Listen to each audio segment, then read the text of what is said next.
All right, now in Victoria, at the height of the pandemic, Daniel Andrews said that he wanted to do something about not permanent work, so basically casual work, right? So now they're trying to refer to casual work as unsecure work.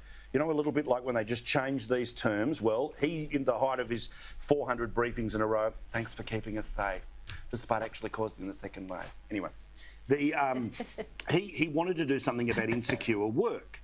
This is one of the somethings that they want to do about insecure work. Put simply, they want mandated sick leave for casual employees. Patrick Murrell with the details out of Melbourne. Insecure work is tough, even harder when you're sick. I couldn't even tell you how many times I've gone to work sick because it is such a common event. You don't want to be served a meal in a restaurant by someone who's sick. You don't want your elderly parent or grandparent to be cared for in a private aged care facility by someone who's sick. It's an issue that's bubbled to the surface during the COVID-19 pandemic, with some casual workers going to work while infectious because they didn't have leave to fall back on. While that has been remedied with testing and isolation payments, it's only a temporary measure, and the Victorian government is aiming for something more permanent. A 2-year trial of a minimum sick pay and carers pay scheme for those who are in insecure work. Cory, let's go back to when you used to run a pub. How would you feel about mandated sick leave for those that were pulling the beers? Well, look, you just couldn't do it, Paul. I mean, it's not practical. You have to realise as well that casuals get paid a loading on top of their salary, their basic wage or their basic hourly rate. And the reason they get paid that is because they need flexibility. The hotelier or any employer needs flexibility. But what concerns me about this, and we can take it back to the start of the show, all this stuff is being done under the guise of COVID, right? And it's all the lefty wish list. And if you go back to when COVID started in this country, we had this discussion about the Liberals would implement things that were emergency measures, but basically they'd become permanent measures because the lefties want them. And now we've got this. They're cancelling Australia Day, as you talked about. That was always a lefty wish list. To entrench some sort of permanence or rights for casuals. They wanted them to double dip on leave and a whole range of things. This is just the extra bit of this. Everyone wants to be institutionalised. That is the left's goal, rather than allow flexibility and personal choice. And that's what really concerns me about this country. The right of this country, are doing the left's bidding in the name of Corona. And I just think it is a Trojan horse for a catastrophic change that is going to remove so much of, I think, opportunity, flexibility and the ability to run a business in this space.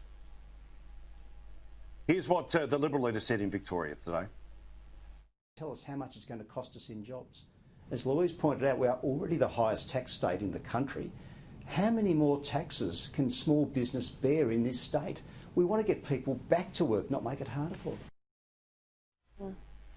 I changed that logo behind you, Michael. It looks like you're sort of for a credit union or something like that, not a political party. Anyway, Richo, what is the Labor argument about all of this?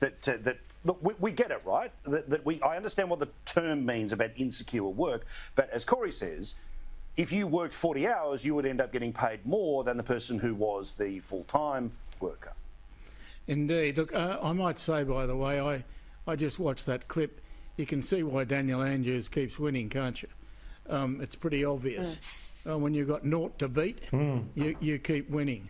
The Liberals are going to have to come up with someone. There's a guy called Tim Smith who's terrific. I cannot understand why they haven't made him leader. Cannot understand. Anyway, meanwhile, back at the ranch, I worked in a pub for a long time as a young bloke, and so I know what it's like to be a casual worker. But I have a different experience. I loved it, and I thought I got paid pretty well. I didn't complain. When I did my overtime, I got extra, and so as far as I was concerned, it was a great job. I think a lot of our young people today are just reluctant to work. Now that's the sort of thing Liberals say, and not people like myself. But there's a fair bit of evidence around that there are a lot of young people out there who could do a lot more than they do. And I'm of the view that we've got to try and find a way to get them to do it, because we are never going to be wealthy enough to just keep paying out money for nothing. You just can't keep doing it. I've got a feeling that the second that your boy Darcy is, 15 and whatever months that it takes to get a job, he'll have 4 of them. And he'll be a CEO of 2 companies. He'll follow the lead about loving multiple jobs. All right. And come on, Darcy, you know, Dad's done his bit for you. Mum has as well, of course. But now, time to pay Dad and Mum back, OK? You know, pay back the board, mate. You know, it's a good workers' cottage there.